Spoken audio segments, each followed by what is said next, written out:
Hello students, we are to the second part of revision of winding up chapter number 20. तो इससे पहले हमने part 1 revise किया, part 2 का ओमिट हो गया यहां से because voluntary winding up has gone to IBC code. तो आज हम पार्ट 3 एंड 4 इस समय रिवाइज करेंगे जिसमें प्रोविजन है वाइंडिंग अप की एंड ऑफिशियल लिक्विडेटर से रिलेटेड सेक्शंस हैं। बहुत सारे सेक्शन यहां से आईसीआई ने अपने कोर्स से हटा दिए हैं तो उसकी बात हम नहीं करेंगे। So to start with two very very important sections जिसे मैं कहूंगा दोनों को हार्मोनियस कंस्ट्रक्शन करनी चाहिए, साथ में लेके चलना चाहिए। तो हम कोशिश करेंगे इसको साथ में लेके ही रिवाइज करें। तो सबसे पहले section number 326 overriding preferential payments. 326 में इंपॉर्टेंट वर्ड है ओवरराइडिंग प्रेफरेंशियल पेमेंट्स, जबकि 327 में इट इज प्रेफरेंशियल पेमेंट्स। तो पता चल गया प्रेफरेंशियल पेमेंट्स देने से पहले ओवरराइडिंग आपको ये पेमेंट करनी है। तो हम इसमें 326 में दो लेवल पे बात करेंगे। So going to level number 1 कहता वो डेट्स जो आपने प्रायोरिटी में पे करने हैं, डेट्स पे करने हैं आपने इन प्रायोरिटी, जिसका मतलब है बाकी पैसा देने से पहले आप इनकी पेमेंट करें। और सबसे बड़ी बात है इंक्लूडिंग सिक्योर्ड क्रेडिटर, उससे भी पहले तो आपने क्या करना है out of sale of assets. जो भी आप एसेट्स बेचोगे, चाहे वो सिक्योर्ड एसेट हो या अदर, तो उसको बेच के जो पैसे आएंगे विद इन 30 डेज, 30 दिन के अंदर अंदर आपने इनको प्रेफरेंशियल पेमेंट करनी है ओवरराइडिंग। और ये हैं गरीब वर्कर्स, सिंपल कह लीजिए जो फैक्ट्री में काम करते हैं, वर्कमैन, फैक्ट्री वाला, उनका पैसा आपने वापस करना है। अगर वो पैसा वाइंडिंग अप से 2 साल बैकगियर में, उतने साल का पैसा जो ड्यू हुआ, 4 साल का है तो नहीं, ओनली 2 साल का आपने लेना है इसके अंदर लेवल 1 में। तो ये वर्कमैन के ड्यूज जो हैं 2 years preceding winding up order, जिस दिन वाइंडिंग अप का ऑर्डर आया उससे 2 साल पहले के। और ये ड्यूज किस चीज से रिलेटेड बनेंगे, उनका वेजेस या सैलरी। नंबर 2 उनको कोई आप कमीशन दे रहे हो। नंबर 3 आप कोई कॉम्पनसेशन दे रहे हैं आप उनको under industrial dispute act of 1947। And number 4 accrued holiday remuneration. तो 4 आइटम्स का पैसा आपने पिछले 2 साल का वो सबसे पहले आपने पे करना है। इसके बाद आता है लेवल नंबर 2। तो लेवल नंबर 2 के अंदर ये कहता है कि चाहे आपने सिक्योर्ड एसेट बेचा, चाहे आपने सिक्योर्ड एसेट बेचा, लेकिन करना क्या है, ये पैसा जो आया है ये बराबरी में पेबल टू इक्वल प्रायोरिटी में ये पैसा बंटेगा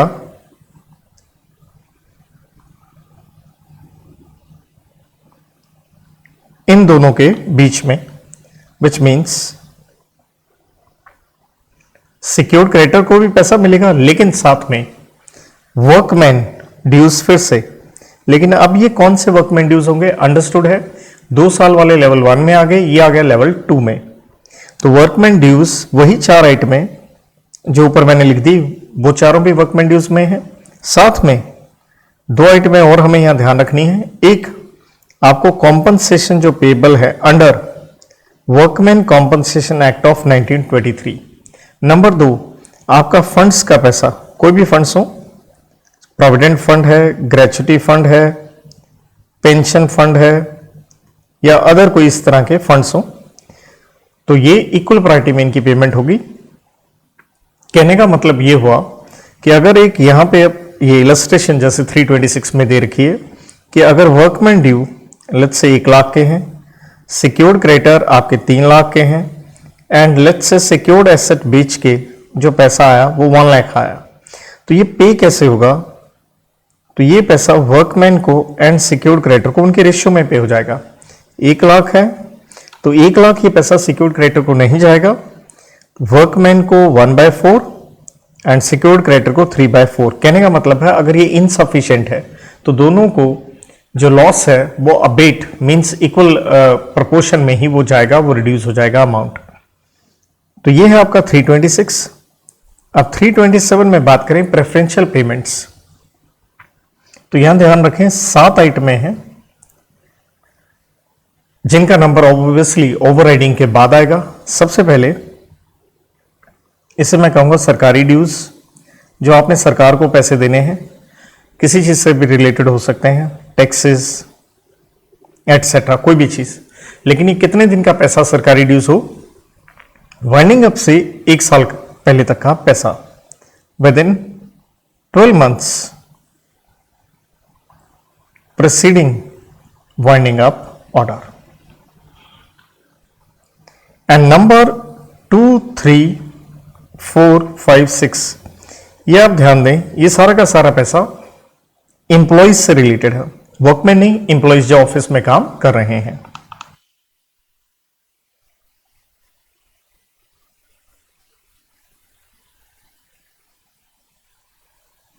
तो उनके भी वेजेस कहें, सैलरी कहें, कमीशन कहें, लेकिन इंपॉर्टेंट वर्ड यहां पे एम्प्लॉई है, ये पक्का याद रखें, जो आपने एम्प्लॉई को पैसा देना है। और ये उनकी कितने दिन की तनख्वाह? ये है जी उनकी अप टू 4 मंथ्स सैलरी या वेजेस कह लीजिए। और ये 4 महीने कहां कौन से होने चाहिए? सेम वही, with in 12 months preceding winding up. और यहां पे वैसे वर्ड इस्तेमाल किया गया रेलिवेंट डेट। रेलिवेंट डेट का यहां मतलब है जिस दिन प्रोविजनल लिक्विडेटर अपॉइंट हो गया, या अगर वो अपॉइंट नहीं हुआ तो जिस दिन हुआ है वाइंडिंग अप ऑर्डर। सो इसलिए यहां मैं कहूंगा एक वर्ड है रेलिवेंट डेट, जिस दिन प्रोविजनल लिक्विडेटर अपॉइंट हुआ, और अगर वो नहीं बताया गया है तो सिंपली वाइंडिंग अप का जिस दिन क्या आ गया, ऑर्डर आ गया। देयर आफ्टर इसके बाद same point accrued holiday remuneration, जो आपने वर्कमैन में 326 में भी देखा। देन एम्प्लॉइज का पैसा अंडर एम्प्लॉइज स्टेट इंश्योरेंस या इसी तरह से कोई और अदर एक्ट्स में वो। देन सेम कॉम्पनसेशन जो उनको पेबल है under workman compensation act of 1923। और इसके बाद सारे के सारे वही फंड्स जो अभी हमने बात कर लिए थे, pension fund, provident fund, other welfare funds. Then 7th point आता है एक्सपेंसेस ऑफ इन्वेस्टिगेशन, जो आप चैप्टर नंबर 14 में पढ़ के आते हो। जब इन्वेस्टिगेशन होती है अंडर सेक्शन 213 या 216 में, तो 213 थी into this investigation with regard to the officers of the company past present, और 216 में आपकी बेनिफिशियल ऑनरशिप के ऊपर। तो 213 में अफेयर्स ऑफ कंपनी एंड 216 में बेनिफिशियल ऑनरशिप के ऊपर जो थी। और एक इंपॉर्टेंट वर्ड आप यहां पे और याद रखें, वो ये है प्रायोरिटी होगी प्रेफरेंशियल पेमेंट की किसके ऊपर? Over debentures secured by floating charge. तो इसलिए प्रेफरेंशियल पेमेंट इसलिए है कि ये फ्लोटिंग चार्ज से पहले पेमेंट होगी। लेकिन एक चीज ध्यान रखें, बट नो प्रायोरिटी, या यूं कह लीजिए इनका नंबर प्रेफरेंशियल पेमेंट से पहले आ जाएगा, but no priority over cost या कह लीजिए एक्सपेंसेस ऑफ वाइंडिंग अप। तो एक्सपेंसेस पहले आएंगे, ये बाद में। और सबसे पहले क्या था? ओवरराइडिंग प्रेफरेंशियल पेमेंट, जो मैंने 2 लेवल पे आपसे बात कर दी। अगेन एग्जाम के लिहाज से हम देखते हैं तो अगला जो कॉन्सेप्ट है बहुत ही इंपॉर्टेंट है, और इसको हम याद रखने के लिए एक तरीका बना सकते हैं। तो देखिए, इससे पहले हमने पार्ट 1 के सारे सेक्शन एक पेज में लिखे थे, तो इसे भी एक पेज में ही हम खत्म करेंगे, मतलब टोटल 2 पेजेस में पूरा ये chapter will come to an end. यह अफेक्ट्स भाई किस चीज के, ऑफ सम एक्ट्स, कुछ कार्य जो आपने कर दिए। तो यहां पे हम सेक्शन लेते हैं 328 से लेके 335 तक। तो एग्जाम में ये सारा इंपॉर्टेंट है, मीन्स इससे पहले जो 2 सेक्शन पढ़े और ये वाले सेक्शन ये स्टार रहेंगे। उसके बाद रेयरेस्ट कोई चांस बनता है पेपर में आए तो आए, नहीं तो ना आए। तो इफेक्ट्स ऑफ सम एक्ट्स, भाई कौन सा एक्ट, एक है before winding up, winding up से पहले के कुछ कार्य जो आपने किए उसका परिणाम क्या होगा, और एक है वाइंडिंग अप के बाद में आपने जो किए हों। तो आफ्टर वाइंडिंग अप में हम ये 3 सेक्शन देखेंगे, 333 से लेके 335 तक। तो बाकी उससे पहले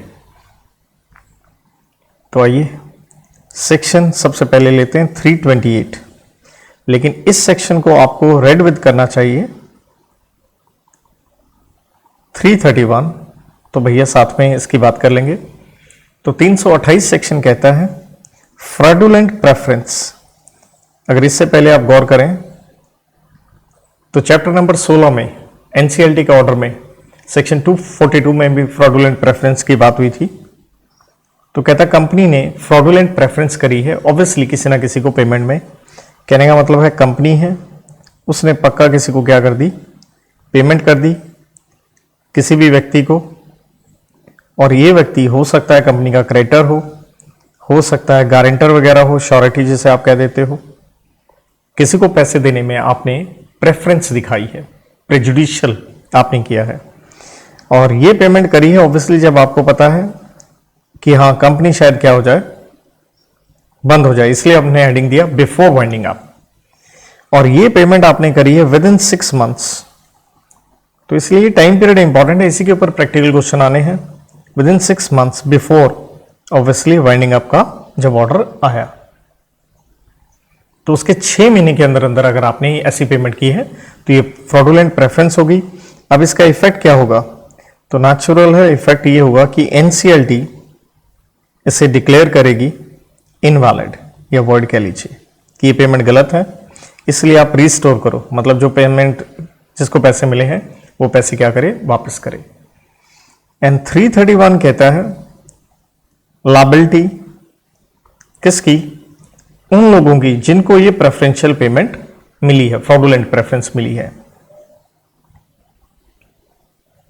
fraudulently preferred, obviously under section 328 328 में जिनको आपने ये प्रेफरेंस दी है आखिरी 6 महीने में। तो ये क्या होगा, ये लोग पर्सनली लायबल होंगे क्योंकि इन्हें ये पैसे वापस करने थे। एज श्योरिटी, एक तरह से गारंटर के रूप में ये लोग लायबल रहेंगे अप टू मोर्टगेज कहो या चार्ज कहो ओवर एसेट और वैल्यू ऑफ हिज इंटरेस्ट। जैसे अगर बैंक ने एक एसेट 2 करोड़ का गिरवी रख दिया, लोन उठाया था बैंक से, और इस आदमी को पेमेंट कर दी लेट्स से 1.5 करोड़ की, तो दैट मीन्स 2 करोड़ की मॉर्गेज थी और value of his interest that means 1.5 crore इस आदमी ने पे किए हैं। तो 1.5 करोड़ के लिए क्या रहेगा, पर्सनली लायबल रहेगा। देयर आफ्टर सेक्शन 329, छोटे छोटे ये सेक्शंस हैं, ये कहता है ट्रांजैक्शंस जो आपने करी हैं नॉट इन गुड फेथ, मतलब कंपनी के पार्ट पे ये कुछ ट्रांजैक्शंस हुई हैं लेकिन ये सही नहीं हुई हैं, नॉट इन गुड फेथ। तो ऑब्वियसली ये ट्रांजैक्शन क्या होनी चाहिए, to be declared as void. कहने का सिंपल सा मतलब है कंपनी ने पक्का कोई ट्रांसफर किया, बेसिकली कोई ना कोई प्रॉपर्टी होगी जो आपने ट्रांसफर करी है किसी भी आदमी को, एनी पर्सन। ये प्रॉपर्टी कोई गुड्स वगैरह भी हो सकते हैं, इमूवेबल मूवेबल कोई भी प्रॉपर्टी हो। तो अगर आपने ऐसा किया है जो कि ये transfer not in ordinary course of business है, मतलब नॉर्मल बिजनेस में नहीं है, और साथ में ही ये गुड फेथ में नहीं है, ना ही गुड फेथ में है, एंड ना ही ये इसके पीछे कोई वैल्यूएबल कंसिडरेशन है, मतलब किसी ना किसी को आपने बेनिफिट कंसिडरेशन, किसी ना किसी को आपने बेनिफिट पहुंचाया है। और ये ट्रांजैक्शन आपने करी है, ये जो ट्रांसफर आपने करी, यहां पे भी टाइम पीरियड इंपॉर्टेंट है, ये है with in 1 year, obviously before what, winding up की जब पेटिशन जाती है उससे 1 साल। तो यहां टाइम पीरियड इंपॉर्टेंट है, ये टाइम पीरियड आप सारे संभालिए। यहां पे वाइंडिंग अप की पेटिशन जब आपने डाली सेक्शन नंबर 272 में, देयर आफ्टर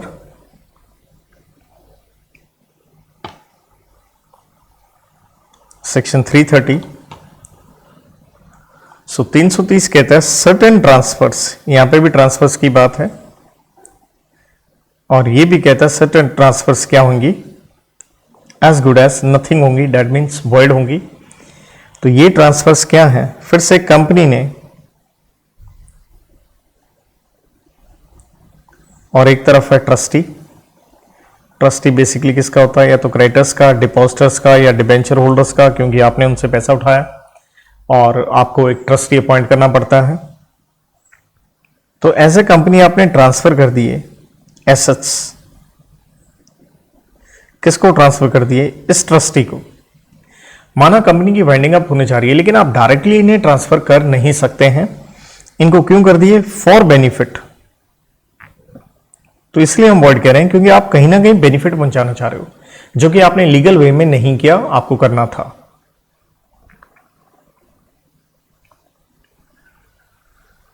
थ्री 331 हमने पहले ही देख लिया है, तो अब हम चलते हैं 332 की तरफ, जो कि one of the very very important section है, स्टार सेक्शन 332। तो ये कहता है अफेक्ट ऑफ फ्लोटिंग चार्ज। तो फ्लोटिंग का मतलब है विच कीप्स ऑन चेंजिंग, उन एसेट्स के ऊपर आपने चार्ज क्रिएट किया है, गिरवी रखा है। तो पहली बात, ये चार्ज आपने क्रिएट किया है, टाइम पीरियड इंपॉर्टेंट है, 12 months, obviously before commencement of winding up. तो वाइंडिंग अप से 1 साल के अंदर अंदर जो आपने चार्ज क्रिएट किया है। अब इफेक्ट इसके क्या होंगे, इफेक्ट ये है, ये चार्ज जो क्रिएट किया है ये आपका वॉइड है अगर कंपनी सॉल्वेंट नहीं है। कब सॉल्वेंट नहीं है, जब आपने ये चार्ज क्रिएट किया है, at time of creation of, understood है चार्ज। लेकिन अब हम रिवर्स वे में पढ़ेंगे, वैलिड है ये चार्ज क्रिएट करना। तो वैलिड में एक पॉइंट तो रिवर्स ही आ गया, अगर कंपनी क्या है भाई, सॉल्वेंट है at the time of creation of charge, word वाले पॉइंट का ही रिवर्स। नंबर 2, अगर कंपनी को कैश दिया गया है, कैश पेड टू कंपनी, और ये कैश दिया है at time of creation of charge, या फिर आफ्टरवर्ड्स, या बाद में, तो जितना आपने कैश दिया है एज ए लेंडर, तो वो फ्लोटिंग चार्ज वैलिड रहेगा। साथ में ये वैलिड रहेगा इंटरेस्ट उसके ऊपर जितना बन रहा है, और इंटरेस्ट के लिए रेट बताया गया है 5% पर एनम, या फिर जो भी सेंट्रल गवर्नमेंट क्या करे, नोटिफाई करे। तो 5% का ये इंटरेस्ट पक्का याद रखें आप। इसके बाद हम चलते हैं सेकंड सिचुएशन पे, कि कुछ कार्य, कुछ एक्ट्स आपने किए हैं आफ्टर व्हाट, वाइंडिंग अप। तो इसमें सबसे पहला section very important, section 333, disclaimer of onerous property. तो ऑनरस का मतलब है कुछ बर्डन वाली प्रॉपर्टी है, कुछ उस प्रॉपर्टी के साथ नुकसान ही है, लॉस मेकिंग प्रॉपर्टी है। तो डिस्क्लेमर का मतलब है उसे क्या कर देना, डिसऑन कर देना। तो मतलब लिक्विडेटर उसे डिसऑन कर सकता है। ये प्रॉपर्टी क्या क्या हो सकती है, लैंड हो सकता है ऑफ एनी टेन्योर, जितनी मर्जी पुरानी हो, शेयर्स हो सकते हैं, शेयर्स कहें, स्टॉक कहें, या कोई अदर प्रॉपर्टी ये हो सकती है, या यूं भी हो सकता है कोई अनप्रॉफिटेबल कॉन्ट्रैक्ट। कोई कॉन्ट्रैक्ट है, वो हमारा राइट होता है, एसेट होता है, लेकिन वो हमारे लिए नुकसानदायक ही है, तो हम इनको छोड़ रहे हैं एज ए लिक्विडेटर। तो लिक्विडेटर ने क्या करना है, इसको डिस्क्लेम करना है। वो डिस्क्लेम कब करेगा, या कह लीजिए डिसऑन बाय लिक्विडेटर। तो लिक्विडेटर साहब इसे डिसऑन कब कर सकते हैं, अगर उसे इस प्रॉपर्टी का माल पता है कि ये ऑनरस है। If you are aware of, liquidator aware है या नॉट अवेयर है, उसे नहीं पता। तो अगर आपको पहले से पता है तो 12 महीने के अंदर अंदर, with in 12 months of commencement of winding up, आप इसे डिसऑन कर दीजिए।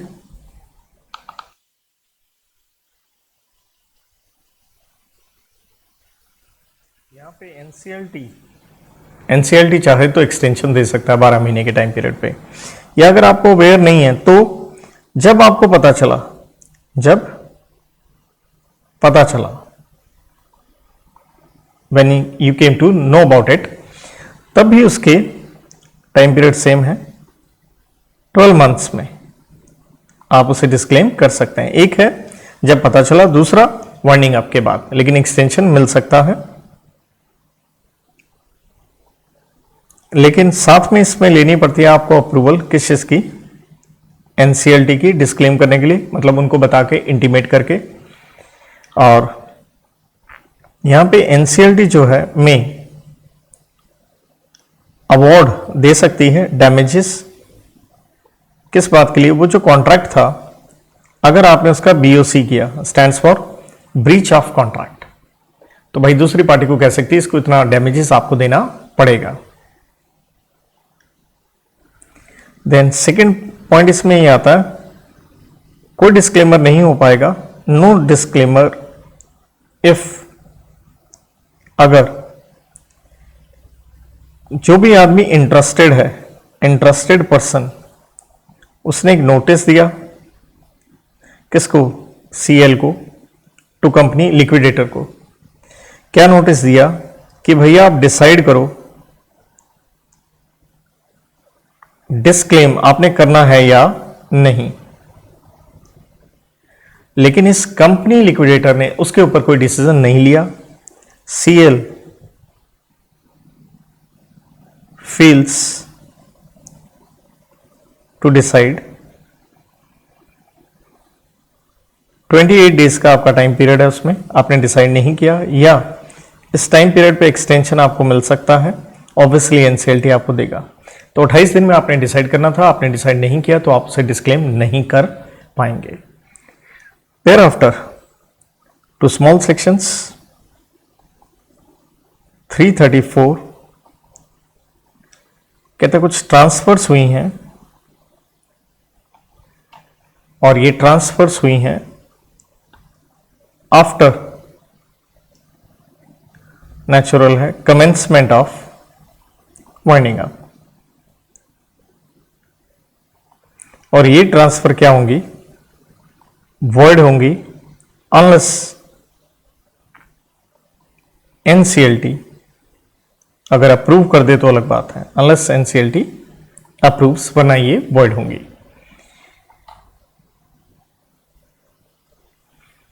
तो अगेन ट्रांसफर में कोई भी प्रॉपर्टी XYZ कुछ भी हो सकता है, ट्रांसफर ऑफ शेयर्स भी हो सकते हैं। तो दैट मीन्स आपने ये प्रॉपर्टी हो या कोई शेयर्स हो, एनसीएलटी से पूछ के करने, क्योंकि वाइंडिंग आपका ऑर्डर आ चुका है। लास्ट सेक्शन यहां पे 335, सर्टेन अटैचमेंट्स, जैसे आप कहेंगे कोई प्लेज, मोर्टगेज वगैरह, कोई चार्ज वगैरह, या executions in winding up. Execution वगैरह मींस डिस्ट्रेस सेल, फटाफट आपने कोई एसेट वगैरह बेच दिए, तो ये एनसीएलटी में डिक्लेयर वॉइड।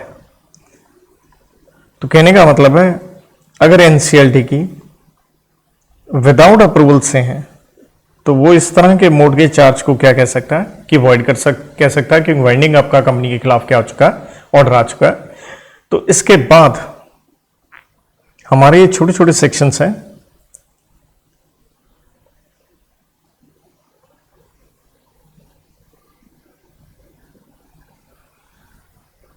तो सबसे पहले सेक्शन नंबर 336 डील करता है ऑफेंस किए हैं बाय ऑफिसर्स, कंपनी के ऑफिसर्स ने कुछ ऑफेंसेस किए हैं और कब किए हैं, इन लिक्विडेशन, जब कंपनी बंद हो रही है, मतलब वाइंडिंग अप के दौरान आपने कुछ ऑफेंसेस कर दिए हैं। और ये यूं कह लीजिए बिफोर वाइंडिंग अप भी हो सकते हैं क्योंकि आपको मालूम है वाइंडिंग अप होने वाली है, या ड्यूरिंग भी हो सकते हैं। तो इन ऑफेंसेस को यूं कह सकते हैं फेलियर, उनके द्वारा फेलियर है टू डिस्क्लोज सर्टन ट्रांजैक्शंस, आपको कुछ डिस्क्लोजर्स देने थे जो आपने नहीं दिए, और ये आपने जो भी काम किए हैं ये किए हैं 12 मंथ्स बिफोर वाइंडिंग अप और एट वाइंडिंग अप, या वाइंडिंग अप के बाद आपने ये गलत काम किए हैं। जैसे आप कह लीजिए कोई भी आपने कंसीलमेंट करी, फ्रॉड करा, जिसे फ्रॉड कहेंगे हम, कोई भी किताबों में आपने फॉल्स एंट्री डाली, तो नेचुरल है यहां आपकी क्या डलेगी आके पेनल्टी। इसके बाद कुछ एक सेक्शन हमारे कोर्स में नहीं है तो स्ट्रेट वे उसके बाद आगे बढ़ते हैं। So that is section number 344। एक स्टेटमेंट आपने बनानी है dot company is in liquidation, कि अगर कंपनी वाइंडिंग अप में जा रही है तो आपने एक स्टेटमेंट बनानी है, स्टेटमेंट देनी है, और ये किस में देनी है, इन ईच डॉक्यूमेंट। कोई भी डॉक्यूमेंट जो कंपनी इशू करेगी आपको ये लिख के बताना है कि yes company is under winding up liquidation. 345 books and papers, company के कह लीजिए, या ऑब्वियसली एडमिनिस्ट्रेटर अब कौन हो गया, कंपनी लिक्विडेटर हो गया। तो जो भी बुक्स एंड पेपर्स हैं ये ऑब्वियसली प्राइमा फेसी क्या है, एक एविडेंस है। बस इतना सही सेक्शन है ये। 346 इन्हीं बुक्स वगैरह की इंस्पेक्शन, तो यही बुक्स वगैरह की इंस्पेक्शन, ये राइट किसको है, बाय जिनका पैसा लगा, क्रेडिटर्स, एंड दूसरा आप समझ गए कॉन्ट्रीब्यूटरी, इन दोनों का राइट है, वो इंस्पेक्ट कर सकते हैं। और इंस्पेक्शन का सिर्फ इन्हीं को हक नहीं है, इवन सरकारी ऑफिसर्स को तो होगा ही, गवर्नमेंट के ही officers, even they have the right. 347 disposal किस चीज का, इन्हीं बुक्स वगैरह का, बुक्स एंड पेपर्स का, क्योंकि जैसे कंपनी डिसॉल्व हो जाती है उसके बाद जो भी कागज बने थे तो 5 साल के बाद डिसोल्यूशन के they will be disposed of.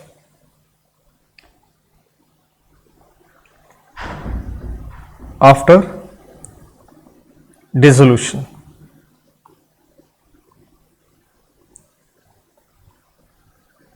Five years after dissolution ये डिस्पोज कर दिए जाएंगे। तो यहां पे आपने ये टाइम पीरियड याद रखना है 5 साल का। 348 information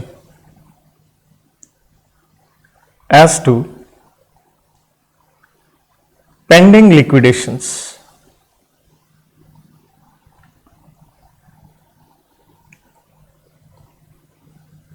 information as to pending liquidations. Pending का मतलब वाइंडिंग अप अभी कंप्लीट नहीं हुई है। If winding up not concluded, और आज टाइम हो गया 1 साल, within 1 year of commencement, commencement होने के 1 साल हो गया लेकिन लिक्विडेशन अभी हुई नहीं है। तो यहां पे कंपनी लिक्विडेटर को, सीएल को फाइल करनी पड़ेगी एक ऑडिटेड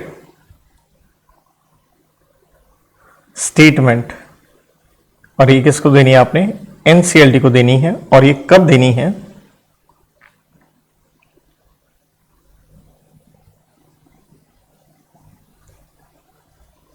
वन ईयर पे या शॉर्टर पीरियड अगर प्रिस्क्राइब किया जाए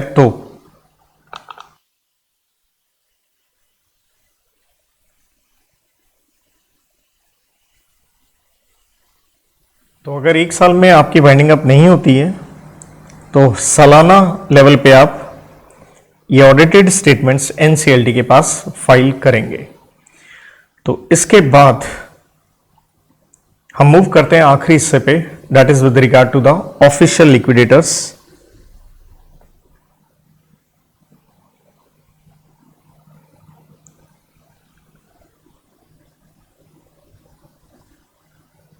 section number 352 onward, official liquidator के ऊपर। तो ये एक सेक्शन अच्छा है। This is company liquidation, company liquidation dividend and undistributed asset account. मतलब एक अकाउंट खुलवाना आपने जिसका इतना बड़ा सा नाम है, देखिए, company liquidation dividend and undistributed asset account. कहने का मतलब है कंपनी हो गई बंद, लेकिन जिनका पैसा देना था, मनी जिनको देनी थी, अनपेड है, वो पैसे लेके नहीं गए, या यूं कह लीजिए अनक्लेम्ड है, और ये हो गए हैं 6 महीने।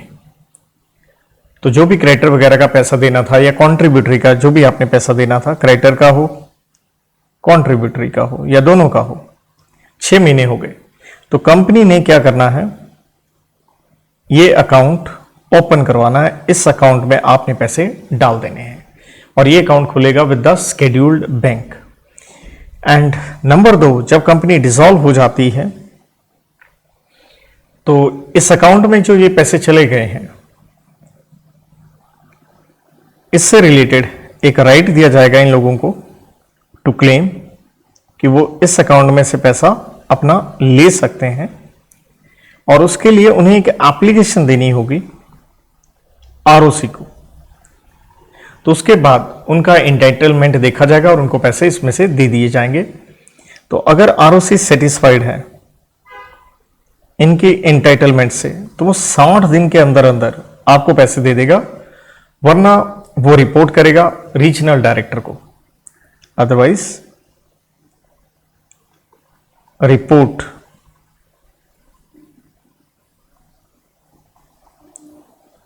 रीजनल डायरेक्टर को।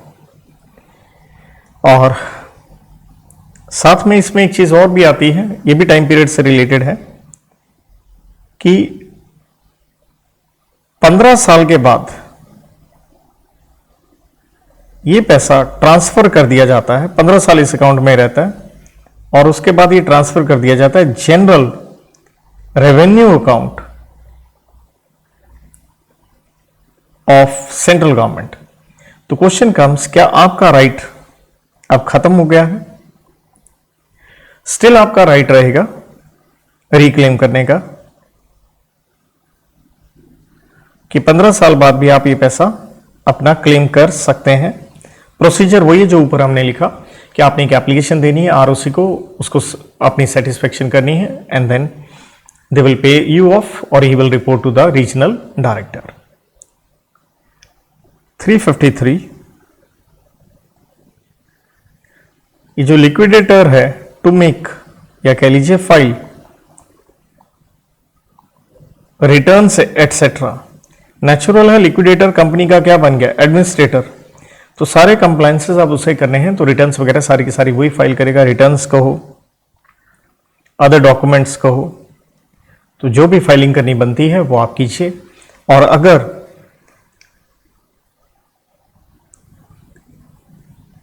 और ये आपने करनी है with in 14 days after application. अगर आपने रिटर्न वगैरह फाइल नहीं करी है तो जो भी कोई एप्लीकेशन आई है किसके द्वारा, बाय क्रेडिटर कह लो, कॉन्ट्रीब्यूटरी कह लो या आरओसी, तो उसके 14 दिन के अंदर अंदर आपको फाइल करनी है। अदरवाइज एनसीएलटी ऑर्डर देगा कि बेटा फाइल करो लिक्विडेटर साहब। तो पहली बात तो पहले करो, लेकिन कोई कहता है तो उसके 14 दिन में करो, वरना एनसीएलटी के पास गेम चली जाएगी। 354 मीटिंग से रिलेटेड है। हमने पढ़ा था क्रेडिटर की, कंट्रीब्यूटरी की वो मीटिंग्स होंगी। सो मीटिंग्स ऑफ क्रेडिटर कहें, कंट्रीब्यूटरी कहें, और ये मीटिंग होंगी एनसीएलटी के ऑर्डर पे। और हर मीटिंग के लिए एक चेयरपर्सन भी अपॉइंट किया जाएगा जो एनसीएलटी को रिपोर्ट करेगा। और इसमें जब मीटिंग होगी डिसीजन लेंगे कंट्रीब्यूटरी एंड क्रेडिटर्स जिनकी भी मीटिंग है, और उनके वोटिंग राइट डिपेंड करेंगे उनके वैल्यू के ऊपर। तो voting right as per value, किसका कितना पैसा है। 355 कोई भी इस चैप्टर से रिलेटेड अगर आपको एफिडेविट बनवाना है, which is a permissible document in the court of law, एक बड़ा एविडेंस है, तो एफिडेविट कोई भी अगर रिक्वायर्ड है तो एफिडेविट का मतलब ही है एक तरह से रिटन कसम।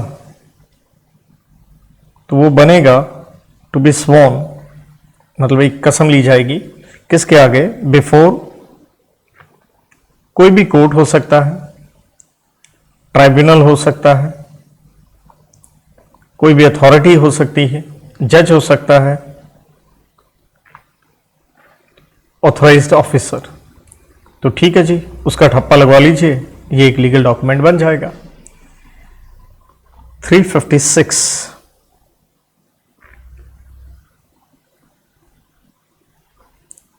पावर एनसीएलटी की कि वो डिक्लेयर करेंगे डिसोल्यूशन ऑफ कंपनी को, वॉइड भी डिक्लेयर कर सकते हैं। That is very interesting point, to declare dissolution as void. तो डिसोल्यूशन को वॉइड कर दिया तो दैट मीन्स कंपनी क्या हो गई, एक तरह से रिवाइव हो गई। और ये करेंगे on application by company liquidator या कोई भी इंटरेस्टेड पर्सन के एप्लीकेशन पे, लेकिन इसका एक टाइम पीरियड है। तो इसका देखिए लिंक लेके चलिए आप रिमूवल वाले चैप्टर सेक्शन नंबर 252 के साथ भी, चैप्टर नंबर 18 में, तो वहां पे भी 20 साल का 3 साल का टाइम पीरियड था। तो यहां पे है विद इन 2 ईयर्स, नेचुरल है। ये ईयर्स कहां से स्टार्ट होंगे, जिस दिन डिसोल्यूशन का ऑर्डर आ गया उसके 2 साल के अंदर अंदर आप एप्लीकेशन दे सकते हैं। और यहां पे एक तरह से कंपनी विल कंटिन्यू। और लास्ट सेक्शन आई मीन 357 हम पहले भी बात कर चुके हैं। 357 था आपका कि वाइंडिंग अप किस दिन से स्टार्ट होगी। तो हमने कहा था जिस दिन आपने क्या दे दी है, अपनी पिटीशन दे दी है, date of commencement of winding up, जिस दिन आपने क्या दी पिटीशन 272 में। सो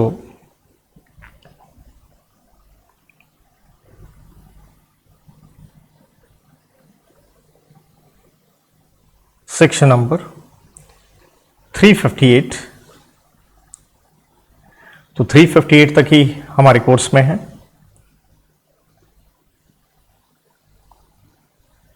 एक्सक्लूजन ऑफ सर्टेन टाइम कि जब टाइम पीरियड आपने कंप्यूट करना है तो कुछ टाइम पीरियड हम एक्सक्लूड करेंगे, exclusion of certain time in computing period of limitation, कि भैया उसके बाद लिमिटेशन एक्ट लग गया कि आप कोई केस वगैरह, कोई एप्लीकेशन वगैरह नहीं दे सकते हैं फॉर फाइलिंग,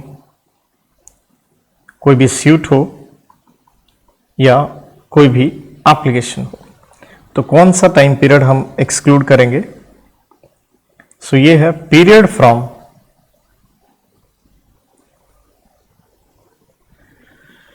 जिस दिन कमेंसमेंट हुई वाइंडिंग अप की, date of commencement of winding up, जिस दिन वाइंडिंग अप शुरू हुई, टिल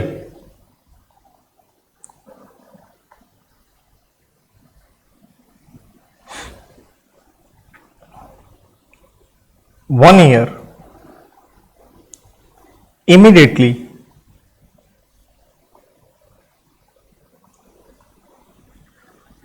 following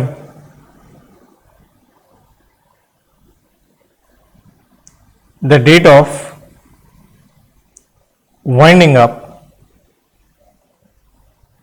order। तो कहने का मतलब है जिस दिन वाइंडिंग अप का ऑर्डर आया उससे पहले का 1 साल, एंड जिस दिन वाइंडिंग अप की आपकी पिटीशन डली, date of commencement of winding up, उसके बाद वाला टाइम पीरियड। तो with this, within 1 page I have completed this entire revision. Good luck, thank you.